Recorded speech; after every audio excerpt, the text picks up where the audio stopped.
नमस्कार, दिल्ली न्यूज में आपका बहुत बहुत स्वागत है। चलिए देखते हैं आज की 10 फटाफट बड़ी खबरों को। दिल्ली में फिर झमाझम बारिश का अलर्ट, 2 दिन बरसेंगी बदरा। मौसम विभाग के अनुसार राजधानी के कई इलाकों में आज और कल बूंदाबांदी के आसार हैं।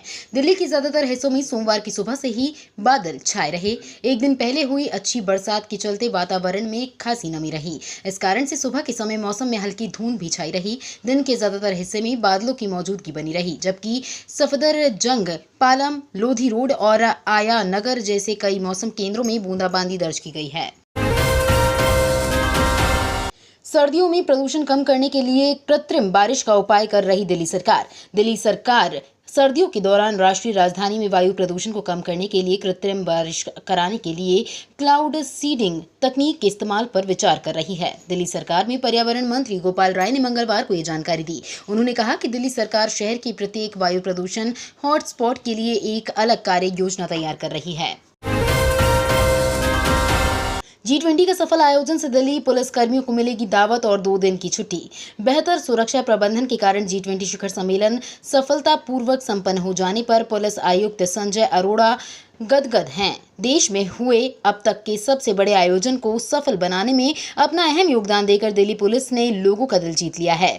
इस बीच डीसीपी मनीषी चंद्रा ने सभी 15 जिलों व यूनिटों के डीसीपी को पत्र जारी कर कहा है कि वे अपनी अपनी सुविधा अनुसार कर्मियों को दावत दें। पुलिस आयुक्त की ओर से धन्यवाद के प्रतीक के रूप में दावत का आयोजन किया जाएगा।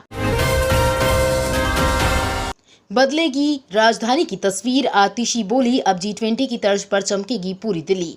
दिल्ली सरकार में मंत्री आतिशी ने कहा कि सीएम अरविंद केजरीवाल का स्पष्ट निर्देश है कि पूरी दिल्ली को G20 के समय की तरह सुंदर बनाया जाए। आगामी 6 से 8 महीनों से G20 सम्मेलन को ध्यान में रखते हुए काम किया जा रहा था। अब ऐसा ही सौंदर्यीकरण का काम पूरी दिल्ली में किया जाएगा। मंत्री आतिशी ने कहा कि हम फव्वारों और स्टैच्यू सहित PWD की संपत्ति की देखभाल के लिए अलग से एक टीम नियुक्त करेंगे।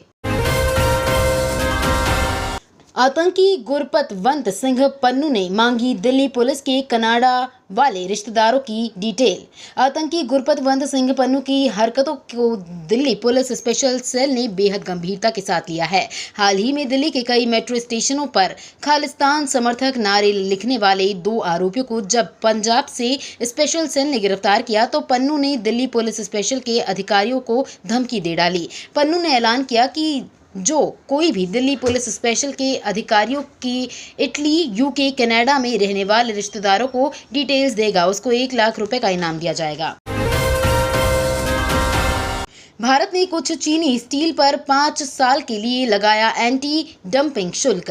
भारत ने कुछ चीनी स्टील पर 5 साल के लिए एंटी डंपिंग शुल्क लगा दिया है। एक सरकारी अधिसूचना के मुताबिक भारत ने सोमवार को 5 साल के लिए एंटी डंपिंग शुल्क लगाया है। न्यूज एजेंसी रॉयटर्स के खबर के मुताबिक भारत के इस्पात सचिव नागेंद्र नाथ सिन्हा ने 4 सितंबर को कहा कि स्टील इंडस्ट्रीज ने चीनी विक्रेताओं द्वारा संभावित डंपिंग पर चिंता जताए जाने के बाद दिल्ली इस्पात आयात की स्थिति की निगरानी कर रही है। 3 दिनों की बंदी का दिल्ली के बाजारों पर बड़ा असर, 1000 करोड़ के कारोबार के नुकसान। दिल्ली में G20 शिखर सम्मेलन का आयोजन सफलतापूर्वक संपन्न हो गया। इस दौरान नई दिल्ली पुलिस जिला क्षेत्र में 8 से 10 सितंबर तक कई तरह के प्रतिबंध रहे। बाकी दिल्ली में जहां भी थोक और खुदरा बाजार खुले वहां कारोबार नहीं के बराबर रहा।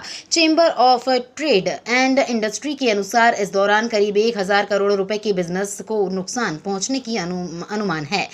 CTI के चेयरमैन ब्रजेश गोयल और अध्यक्ष सुभाष खंडेलवाल ने कहा कि 3 दिनों तक दिल्ली के बाजारों में कारोबार लगभग ठप रहा। MCD ने पूरी दिल्ली से पकड़े थे दर्जनों आवारा कुत्ते को अब उनके इलाकों में वापस छोड़ेंगी। दिल्ली नगर निगम ने कहा कि नसबंदी, वैक्सीनेशन और निगरानी के लिए पकड़े गए कुत्तों को इनके इलाकों में वापस छोड़ा जा रहा है। इस बारे में जानकारी देते हुए एक आधिकारिक बयान में कहा गया है कि पूरी प्रक्रिया पशु जन्म नियंत्रण नियम 2023 के प्रावधानों के मुताबिक की जा रही है। राष्ट्रीय राजधानी में G20 शिखर सम्मेलन के समापन के 1 दिन बाद निगम ने ये प्रतिक्रिया दी है। MCD ने बयान में कहा, जिन कुत्तों को नसबंदी, टीकाकरण या निगरानी के लिए पकड़ा गया था। रेलवे के 2.48 लाख रिक्त पद में ग्रुप डी के 63,709 रिक्त पद भरे जाने के लिए नोटिफिकेशन हुआ जारी। अभी हाल ही में अश्विनी वैष्णव, जो कि रेल मंत्री हैं, उनके द्वारा विधानसभा में एक रिपोर्ट पब्लिक किया गया, जिसमें उन्होंने बताया कि रेलवे के अंतर्गत 2.48 रिक्त पद हैं, जिनका 2024 तक भरा जाएगा। आपको बता दें कि सबसे पहले ग्रुप डी की 63,709 पदों की भर्ती को लेकर सूचना जारी कर दिया गया है। कभी मुंह छिपाते तो कभी सिर पीटते दिखे बाबर आजम, भूल गए थे ये नेपाल नहीं भारत है। पाकिस्तान को एशिया कप 2023 में भारत के खिलाफ करारी हार मिली। कोलंबो के आर प्रेमदासा स्टेडियम पर टीम इंडिया को 228 रनों की जीत मिली। एशिया कप में पाकिस्तान की टीम अब तक दमदार प्रदर्शन कर रही थी। नेपाल को बड़े अंतर से हराया, फिर बांग्लादेश पर भी जीत हासिल की, लेकिन भारत के खिलाफ उनकी गेंदबाजी और बल्लेबाजी दोनों पूरी तरह फेल रही। बाबर आजम की टीम को अपने वनडे इतिहास की दूसरी सबसे बड़ी हार मिली। तो ये थी आज की बड़ी खबरें। डेली खबरों से अपडेट रहने के लिए चैनल को सब्सक्राइब करना बिल्कुल ना भूलें। धन्यवाद।